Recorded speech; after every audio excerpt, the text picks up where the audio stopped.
Hello students, स्वागत है आप सभी का एक बार फिर से हमारे इस ऑफिशियल यूट्यूब चैनल में जिसका नाम है एसोल सॉल्यूशन। मैं चंदन कुमार हाजिर हूँ आप सभी के सामने अपनी एक और नई वीडियो के साथ। सो गाइस, आज की इस नई वीडियो में हम बात करेंगे राजा राम मोहन राय के बारे में, इनके प्रारंभिक जीवन के बारे में बात करेंगे। और आज की जो ये इंपॉर्टेंट वीडियो है उन सभी स्टूडेंट्स के लिए जो कि ग्रेजुएशन में या फिर पोस्ट ग्रेजुएशन में राजा राम मोहन राय के विचार पढ़ रहे हैं। सबसे पहली बात मैं आप लोगों को बता दूं कि आज की नई वीडियो उन सभी स्टूडेंट्स के लिए जो कि एसओएल या फिर वो एनसी वेब या फिर वो दिल्ली यूनिवर्सिटी में डीयू में किसी भी रेगुलर कॉलेज में स्टूडेंट हैं, या फिर वो इग्नू के स्टूडेंट्स हैं, या फिर वो इग्नू के स्टूडेंट हैं, या फिर वे सभी स्टूडेंट्स जो कि अपनी आगे की हायर स्टडी में राजा राम मोहन राय को पढ़ रहे हैं। तो आज की नई वीडियो उन सभी के लिए इम्पॉर्टेंट है, स्पेशली जो एसओएल के जो बीए पॉलिटिकल साइंस ऑनर्स के स्टूडेंट्स हैं, पोल साइंस ऑनर्स के स्टूडेंट्स हैं, और वो अपने भारतीय विचारकों की जो आपका सब्जेक्ट है, आपकी जो बुक है, क्योंकि 4 सब्जेक्ट में से एक आप सभी को पढ़ना है मेन सब्जेक्ट में। तो ये आज की नई वीडियो उन सभी स्टूडेंट्स के लिए इंपॉर्टेंट है। ये सबसे पहले विचारक हमने आप सभी के लिए उठाए हैं। इससे पहले हमने कुछ थोड़ा बहुत आप लोगों को डॉक्टर भीमराव अम्बेडकर जी के बारे में भी बताया था, और आज की इस नई वीडियो में हम राजा राम मोहन राय के प्रारंभिक जीवन के बारे में पढ़ेंगे। क्योंकि अगर आप सभी को पता है कि राजा राम मोहन राय से एग्ज़ाम में क्वेश्चन ज़रूर बनता है, तो पहले इसीलिए आप लोगों को इसके प्रारंभिक जीवन को पढ़ना पड़ेगा, ताकि आप इनसे बने हुए जो भी क्वेश्चंस हैं उनका आंसर इजीली दे सकें। तो चलिए स्टार्ट करते हैं। सबसे पहले मैं आप लोगों को ये राजा राम मोहन राय जी की तस्वीर है जो कि मुझे काफ़ी सर्च करने के बाद में मिली है, और इसको आप देख सकते हैं। इनके बारे में ही पढ़ेंगे हम, इनके विचारों को पढ़ेंगे आगे आज की इस वीडियो में। साथ ही साथ आप लोगों को ध्यान रखना है, एक तो आधुनिक भारत के जनक, बंगाल के पुनर्जागरण के जनक और भारतीय पुनर्जागरण के जनक अगर हम बात करें तो राजा राम मोहन राय जी को ही कहा जाता है। अब देखिए, इनको राजा राम मोहन राय, इनका नाम राम मोहन राय था, परंतु इन्हें जो है राजा नाम की उपाधि मिली थी। कैसे मिली अब आपको आगे पता चलेगा। तो सबसे पहली बात आप सभी को क्या ध्यान रखना है राजा राम मोहन राय जी के बारे में कि भाई आधुनिक भारत के जनक, साथ ही बंगाल के जो पुनर्जागरण के जनक, और साथ ही भारतीय पुनर्जागरण के जनक भी किनको कहा जाता है, राजा राम मोहन राय को ही कहा जाता है। राजा राम मोहन राय ने क्या किया था, ब्रह्म समाज की स्थापना करी थी। ब्रह्म समाज से रिलेट करते हुए मैं आप लोगों के लिए एक अलग से वीडियो बनाऊंगा, उसमें मैं आप सभी को डिटेल वाइज ब्रह्म समाज को एक्सप्लेन करूंगा। अभी बस आप लोगों को यहाँ पर ये समझना है कि जो ब्रह्म समाज है इसकी स्थापना राजा राम मोहन राय जी ने करी थी। और ये भारतीय, अगर हम बात करें समाज सुधारकों में, सबसे प्रसिद्ध समाज सुधारकों में से एक थे। और भारतीय अगर हम बात करें राजनीति में या फिर इतिहास में, तो 18वीं और 19वीं शताब्दी में जो है इनके विचारों की वजह से समाज में बहुत सारे नए नए सुधार आए, या फिर समाज में नए नए विचारों को अनुमति मिली। भारतीय पुनर्जागरण के अग्रदूत भी इन्हें माना जाता है, ये भी आपको याद रखना है।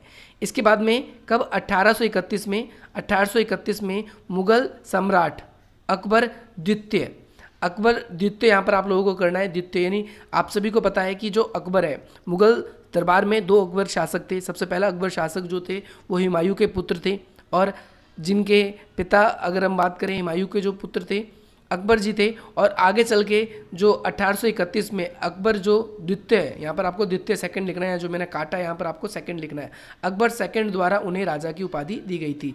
जैसा कि मैंने अभी आप सभी को बताया कि उनका नाम सिर्फ राम मोहन राय था। उनका नाम क्या था, राम मोहन राय उनका खाली नाम था, बट उन्हें क्या किया गया था, राजा की उपाधि दी गई थी। राम मोहन राय नाम था उनका, ये नाम था। कई जगह पर रॉय भी लिखा जाता है, तो राम मोहन राय नाम था। राजा की उपाधि अकबर सेकंड द्वारा, जो कि मुगल सम्राट थे, उनके द्वारा दी गई थी। और राय को, यानी जो राजा राम मोहन राय हैं, इन्हें अगर हम बात करें इनके दृष्टिकोण की वजह से, इनका जो नज़रिया था समाज को देखने का, उन्हें आधुनिकवादी भी कहते हैं। आधुनिकवादी क्यों कहते हैं, क्योंकि इन्होंने परंपरा की जो भी जंजीरें थी उनको इन्होंने तोड़ने का और समाज में नए नए बदलाव लाने की बातें कही थी। समाज में आधुनिकता और परंपरा से इन्होंने क्या किया था, आधुनिकता को समाज की जो परंपरा थी उसके साथ जोड़ने का प्रयास किया। और साथ ही साथ इन्होंने क्या किया था कि इन्होंने ये भी कहा था, हमें जिन विषयों पर समाज में बदलाव लाने चाहिए, या जिन विषयों पर समाज में बदलाव लाया जा सकता है जिससे हमारा समाज जो है बेहतर हो, उसकी वजह से हमें समाज के अंदर बदलाव करने चाहिए। इन्होंने पश्चिमी और पूर्वी दर्शन जैसे धर्मनिरपेक्षता, आध्यात्मिक रचनाएं, ये सारी चीज़ें इन्होंने करने का प्रयास किया था। आप लोगों को ध्यान रखना है। धर्मनिरपेक्षता का मतलब सिंपल सा है कि ये सभी धर्मों के बीच में समानता लाने का प्रयास कर रहे थे। इसके बाद में वह विश्व के सभी प्रमुख धर्मों की जो सर्वोत्तम विशेषता, यानी विश्व के जितने भी खास खास धर्म थे उन सब की जो भी विशेषता थी उनके आधार पर वह एक क्या करना चाहते थे, सार्वजनिक धर्म बनाना चाहते थे। सार्वजनिक धर्म का मतलब यह है कि समाज में सभी धर्मों को मिलाकर एक ऐसा धर्म बनाया जाए जिसमें ना किसी भी प्रकार का भेदभाव हो, ना किसी भी प्रकार के धर्म का या एक धर्म द्वारा किसी दूसरे धर्म का दमन किया जाए।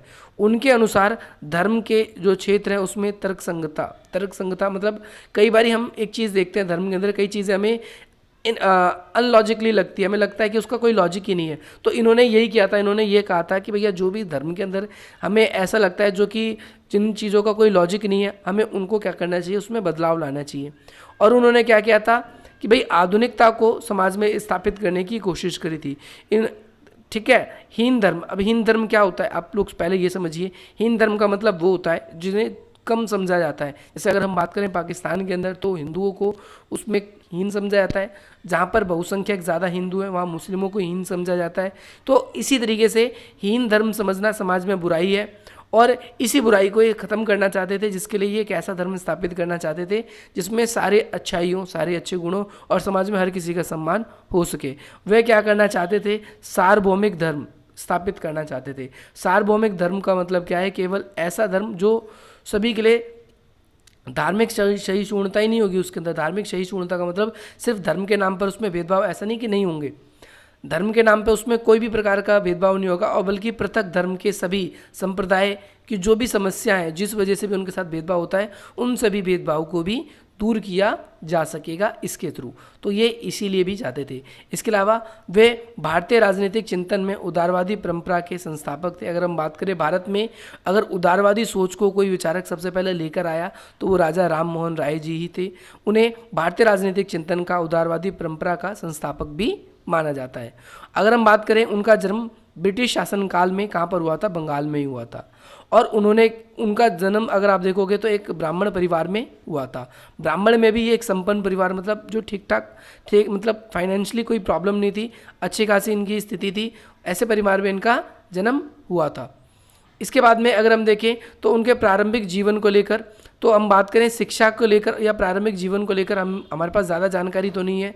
जानकारी क्यों नहीं है, क्योंकि उस समय एक सामान्य से ब्राह्मण परिवार में पैदा हुए थे, परंतु इनकी जो भी रचनाएं इन्होंने करी थी उन रचनाओं से ही हमें इनके जीवन के बारे में पता चलता है। लेकिन ऐसा माना जाता है कि उनकी जो बाल्यावस्था का विकास अपरंपरागत, यानी अपरंपरागत मतलब परंपरागत होता तो ब्राह्मणी विचारधारा इन पर हावी रहती, परंतु इनके विचारों से ऐसा लगता है कि ये धार्मिक विश्वासों में इनका जुड़ाव रहा था, इसी वजह से ये इतने कट्टर ब्राह्मण होने के बाद भी नहीं रहे। उन्होंने बंगाल के बाहर काफ़ी ज़्यादा यात्राएं की, अत्यधिक यात्राएं की, और इसके बाद में इन्होंने कुछ बंगाली, हिंदी के अलावा संस्कृत, फारसी और कई अंग्रेजी लैंग्वेज भी सीखी थी इन्होंने। अब इन्होंने कई लैंग्वेज सीखी, इसका क्या फ़ायदा है अभी आपको इसको पता चलेगा इन्होंने अलग अलग प्रकार की लैंग्वेज क्यों सीखी। देखिए 18वीं शताब्दी के अंत में ब्रिटिश ईस्ट इंडिया कंपनी के द्वारा कलकत्ता में ये नियुक्त हुए, यानी ब्रिटिश ईस्ट इंडिया कंपनी जो थी अंग्रेजों के अधीन ही रहकर ये काम कर रहे थे। और किन के अधीन काम कर रहे थे, इंपॉर्टेंट है आपके लिए, इनका नाम है जॉन डिग्बी। ये ब्रिटिश थे, कंपनी के अधिकारी थे, इनके अधीन रहकर ये काम कर रहे थे। उन्होंने पश्चिमी संस्कृति का अध्ययन किया, कई साहित्य पढ़े थे पश्चिमी, यानी ईसाइयों के इन्होंने कई साहित्य पढ़े थे। और 10 वर्षों तक इन्होंने क्या किया कि भैया ईस्ट इंडिया की कंपनी के द्वारा जब ये नियुक्त किए गए थे कलकत्ता में, तो वहाँ पर इन्होंने काम किया सहायता के रूप में। इनके सहायक थे ये जॉन डिग्बी के रूप में, उनके सहायता कर रहे थे जॉन डिग्बी की। और इसके बाद में जब 10 वर्षों तक इन्होंने काम किया तो इन्होंने कई सारे ऐसे साहित्य थे जो विदेशी साहित्य थे वो इन्होंने पढ़े थे, और विदेशी साहित्य पढ़ने की वजह से ही इन्होंने अलग अलग प्रकार की लैंग्वेज जो है वो सीखी थी। उन्होंने उस समय अपना धार्मिक अध्यापन फिर दोबारा शुरू कर दिया, और 1803 में उन्होंने हिंदू धर्म और अन्य धर्मों के बीच में जो भी अंधविश्वास है, उन धर्म के जो अंधविश्वास है, मतभेद थे, उनकी आलोचना करी, और उन जो भी धर्म में अंधविश्वास था उनको दूर करने की इन्होंने लोगों को मार्ग प्रस्तुत किया लोगों के सामने। उन्होंने इन समस्याओं के समाधान करने के लिए एक ईश्वरवाद की बात करी। एक ईश्वरवाद करने का मतलब क्या होता है मैं आपको पहले ये समझाता हूँ, जिसमें एक ही ईश्वर को पूजा जाए। हिंदू धर्म के अंदर सबसे बड़ी कमी यही है कि उसमें आपने सुना होगा करोड़ों देवी देवता हैं, और करोड़ी देवी देवताओं की वजह से जो इस्लामिक लोग हैं वो इनकी आलोचना करते हैं, या अन्य धर्म के लोग भी आलोचना करते हैं, कहते हैं कि भैया हर किसी को धर्म में ईश्वर बना दिया जाता है, और ईश्वर तो इतना निराकार है, उसके उसके पास इतनी असीम पावर है कि भैया उसकी हम संरचना नहीं कर सकते, उसका कोई रूप ही नहीं, कोई रंग रूप नहीं। इस वजह से इनकी आलोचना की जाती है हिंदू धर्म की। रॉय के अनुसार शास्त्रों में मौलिक केंद्र ईश्वर और आराधना है, जो कि मानवीय समस्या पर है। यानी अगर हम शास्त्र के अंदर बात करें तो सिर्फ ईश्वर और उनकी भक्ति करने की बात करी है, जो कि मानव इसको रियल में भक्ति कैसी करनी चाहिए उसको समझ ही नहीं पाया। ब्राह्मणों के द्वारा बहुत ज़्यादा प्रतिबंध धर्मों के अंदर, हिंदू धर्म के अंदर लगाया गया है, और वो अपने अनुसार इसको डील करते हैं। 1824 में फ्रेंच सोसाइटी, आप देखेंगे एशियाटिक, उसकी स्थापना हुई, और इसके बाद में इनको क्या किया गया, ट्रांसलेशन के रूप में, क्योंकि इन्होंने कई लैंग्वेज सीख रखी थी तो इन्हें ट्रांसलेशन के रूप में वहाँ पर कार्य करने के लिए नियुक्त किया गया। और 1815 में राम मोहन राय ने अपने एक ईश्वर हिंदू धर्म के विचार के विस्तार हेतु अल्पकालिक आत्मसभा या त्रिकोणीय समाज का निर्माण किया। यानी इन्होंने क्या किया कि भैया हिंदू धर्म के प्रचार के लिए इन्होंने त्रिकोणीय समाज का स्थापना इन्होंने करी थी। इसके बाद की अगर हम बात करें तो प्राचीन कानूनों को लेकर, किसको, प्राचीन कानून और नए कानून में लेकर इन्होंने काफ़ी समाज में बदलाव लाने की कोशिश करी। इन्होंने हिंदी और यूनानी भाषाएं भी सीखी थी, ताकि वो यीशु का मतलब ईसा मसीह है, के जो भी उपदेश थे या जो शांति विचार उन्होंने दिए थे लोगों के लिए, लोगों तक पहुंचाए सके। और साथ ही साथ अगर हम बात करें तो यही इनका जो प्रारंभिक जीवन था ये था। अगर आप लोगों को ये वीडियो पसंद आए, अगर आप लोगों को इस वीडियो से वैल्यू मिली हो तो आप हमारी इस वीडियो को लाइक करें, अधिक से अधिक मित्रों तक शेयर कर सकते हैं, हमारे इस चैनल को सब्सक्राइब कर सकते हैं। बाकी आप सभी के लिए नई नई वीडियोज़ जो है वो आती रहेगी। अगर आप लोग हमारे साथ कनेक्ट होना चाहते हैं तो आप इस नंबर के थ्रू हमसे कनेक्ट हो सकते हैं। इसके अलावा जो डिस्क्रिप्शन बॉक्स में आप सभी के लिए वेरियस लिंक दिए गए, वहाँ पर आप लोगों के लिए जो है आर्ट्स पॉइंट क्लासेस का भी लिंक है, जहाँ पर मैंने आप लोगों के लिए कुछ वीडियोस बना रखी है, और लगातार वहाँ पर भी वीडियो आप लोगों के लिए आती रहेगी। अगर आप लोगों ने उसको सब्सक्राइब नहीं किया है तो आप उसको भी सब्सक्राइब कर लें। इसके अलावा आप सभी हमारे टेलीग्राम ग्रुप्स में भी जुड़ सकते हैं, उसका लिंक भी डिस्क्रिप्शन बॉक्स में। आप वहाँ पर उनसे जब जुड़ेंगे तो आपकी कोई भी क्वेरी वहाँ तो रिजॉल्व की ही जाएगी। इसके अलावा आप इंस्टाग्राम पर भी पर्सनली या हमारे ऑफिशियल अकाउंट के जो भी पेज है उस पर भी आप हमें अपनी क्वेरीज़ को शेयर कर सकते हैं। चलिए मिलते हैं हम आपसे अपनी अगली वीडियो में। जय हिंद, जय भारत।